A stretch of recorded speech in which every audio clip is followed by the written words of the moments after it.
Bonjour mesdames et messieurs, bienvenue dans ce journal. La compagnie aérienne Corsair se dit prête à développer ses activités en Côte d'Ivoire. Cette volonté se traduira dans un premier temps par l'augmentation de la fréquence de ses vols entre Paris et Abidjan. C'est le PDG, président directeur général de Corsair, qui l'a annoncé hier matin au président Alassane Ouattara. Outre la montée de la fréquence des vols, Corsair entend également à sa manière accompagner le développement économique de notre pays. On en parle avec Mahama Traoré. Plus de vols entre Paris et Abidjan, et surtout à moindre coût. C'est la nouvelle dimension que veut atteindre la compagnie aérienne Corsair. Reçu ce jeudi par le président Alassane Ouattara, le président directeur général du transporteur français a dévoilé le chronogramme de cette nouvelle fréquence des vols. Nous accélérons la montée en puissance. Nous avons aujourd'hui 4 vols par semaine. Nous aurons un 5e vol dès la fin du mois de janvier, un 6e vol courant du mois de mars et nous serons à 7 vols, donc en vol quotidien à partir de juillet. Voilà, donc ça c'est un engagement que j'avais pris auprès du chef de l'État. Actuellement, nous avons un tarif promotionnel en classe économique à 300 000 francs CFA. J'ai dit également que nous ferons des tarifs très compétitifs également pour la classe affaires, puisque j'ai également annoncé au chef de l'État que nous sommes désormais dotés d'une classe affaires qui nous permet de servir évidemment toutes les demandes, tous les besoins, toutes les envies de voyage et notamment la clientèle affaires qui est de plus en plus nombreuse à voyager entre Paris et Abidjan. En plus de contribuer au dynamisme du monde ivoiro-français des affaires, Corsair entend être un agent de développement du tourisme ivoirien.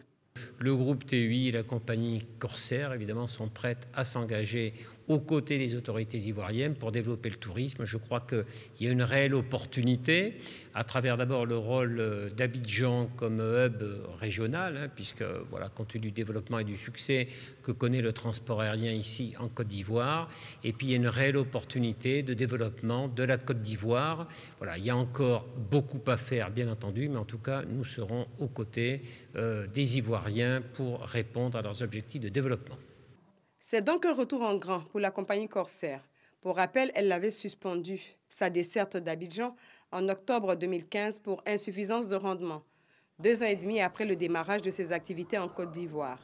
Mais l'attractivité de la destination Côte d'Ivoire a poussé Corsair à reprendre ses vols en juin 2016. Depuis, la compagnie a transporté plus de 400 000 voyageurs. Vous vous en êtes rendu compte, le reportage de Mahama Traoré a été commenté pour vous par Abiba Dombele Saoué.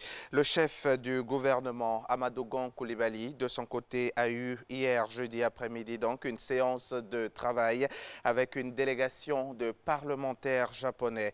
Au cœur des échanges, le renforcement de la coopération entre les deux pays concernant notamment les secteurs de la santé et des infrastructures. Le reportage d'Alexis Ouedraogo vous sera proposé dans nos prochains journaux. D'ici là, sachez qu'en juillet dernier, juillet 2017, les autorités ivoiriennes ont plafonné le prix de certaines denrées de grande consommation. Cette décision de surveillance des prix sur le marché s'inscrivait dans le cadre de la lutte contre la vie chère. D'une durée de 6 mois, la mesure arrive à expiration ce 12 janvier, moment choisi par le ministre en charge des activités commerciales pour faire le point de l'application de cette mesure. Souleymane Diarrassouba, c'est de lui qu'il s'agit. Il se félicitait de la bonne exécution de la décision présidentielle sur le terrain. Il a surtout remercié l'ensemble de la chaîne de production et de distribution des produits. C'était au micro de notre reporter Lanciné Bakayoko. La décision de plafonnement des prix concernait les denrées de grande consommation, à savoir le riz, le sucre, la tomate concentrée, l'huile de table, le ciment, mais également le transport et le logement. Des produits régulièrement objets de pratiques spéculatives. La mesure gouvernementale qui expire ce 12 janvier a été plus que payante. Sur un total de 13 975 points de vente de magasins visités, nous constatons que le respect des prix plafonnés est de 92%. Donc nous avons, le nombre d'infractions est seulement de 1199 infractions, ce qui représente seulement 8%, d'accord, du nombre de magasins visités. Le succès de cette opération, qui aura globalement permis de préserver le pouvoir d'achat des ménages, a été rendu possible grâce aux campagnes de sensibilisation menées par les services de contrôle, mais surtout au civisme des acteurs. Il faut vraiment féliciter les industriels, les acteurs de la grande distribution, qui ont accepté d'accompagner le gouvernement dans la mise en œuvre de cette mesure. Cette disponibilité des industriels et forcément des commerçants devrait se poursuivre, car la fin de la mesure de plafonnement ne saurait signifier la reprise de la surenchère. Nous demandons aux acteurs du marché, aux différents intermédiaires, aux différents commerçants d'éviter à nouveau des pratiques spéculatives qui peuvent justifier une hausse démesurée des prix de ces produits. Selon les chiffres du commerce intérieur, l'alimentation représente 27% des dépenses de consommation des ménages en Côte d'Ivoire. Quant au transport et au logement, il avoisine les 35% des charges familiales. Le centre d'excellence en formation de froid dans la commune de Koumassi a bénéficié hier jeudi d'équipements frigorifiques didactiques. Ces équipements vont permettre de former les apprenants en froid aussi bien sur le plan théorique que pratique. Coût du matériel, 400 millions de francs CFA. Les précisions de Grace Kando. L'utilisation du gaz R12 pour l'alimentation des réfrigérateurs, des entrepôts frigorifiques et des centres de climatisation détruit la couche d'ozone sans laquelle la vie sur Terre est impossible. La couche d'ozone protège contre les rayonnements ultraviolets du Soleil.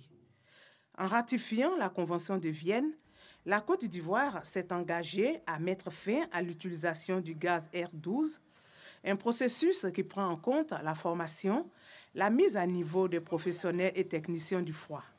À cet effet, le ministère de la Salubrité, de l'Environnement et du Développement durable a remis du matériel de dernière génération au Centre d'excellence en formation de froid dans la commune de Koumassi.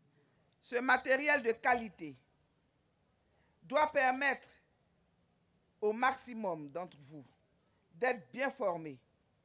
Il est donc essentiel d'en prendre soin afin qu'il profite à tous le plus longtemps possible.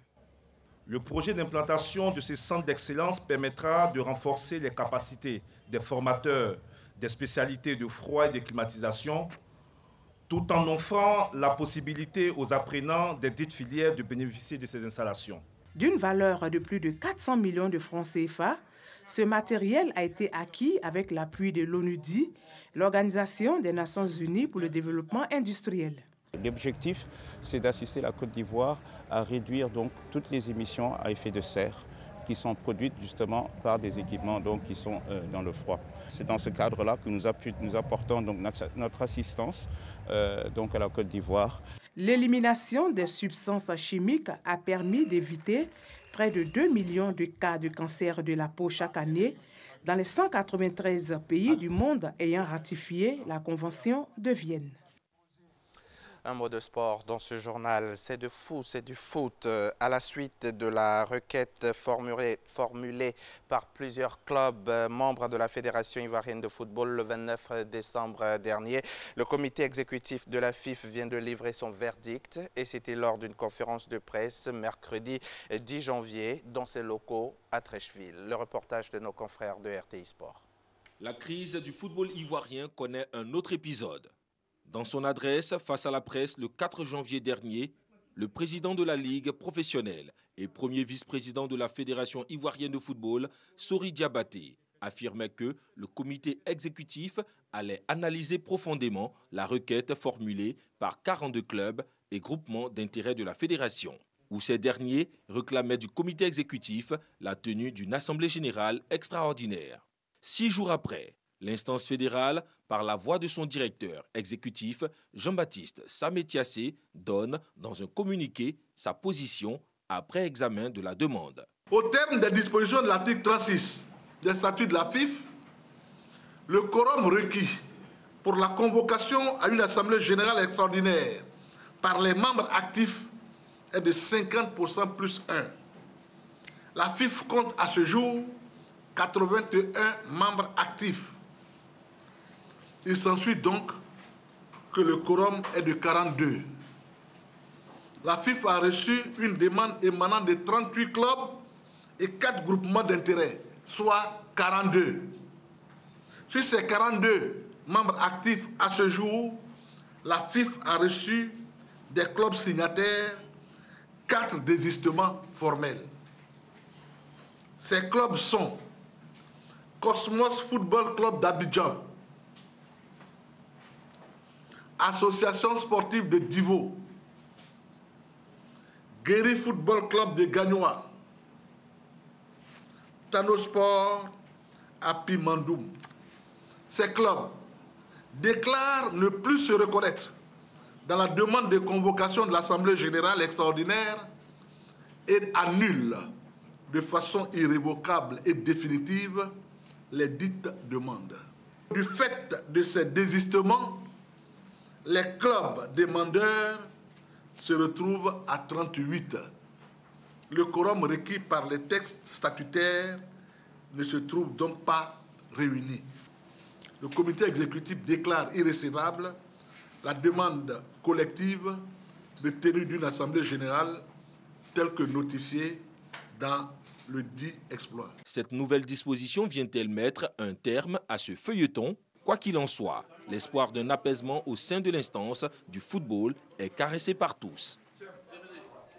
L'actualité internationale, en bref, fidèle parmi les fidèles du régime de Brazzaville, le général Norbert Dabira a été interpellé mercredi par les services de police qui le maintiennent en garde à vue à la Direction générale de surveillance du territoire. Originaire de la même région que le président Dédi Sassou Nguesso, cet ancien inspecteur de l'armée serait soupçonné d'avoir voulu fomenter un coup d'État en 2017.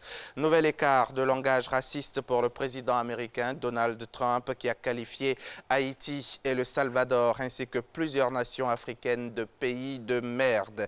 Le président s'est exprimé ainsi alors que des sénateurs venaient lui présenter un compromis trouvé sur l'immigration. Plusieurs élus républicains et démocrates ont fait part de leur indignation. C'est la fin de ce journal. Je serai encore chez vous demain à 6h30.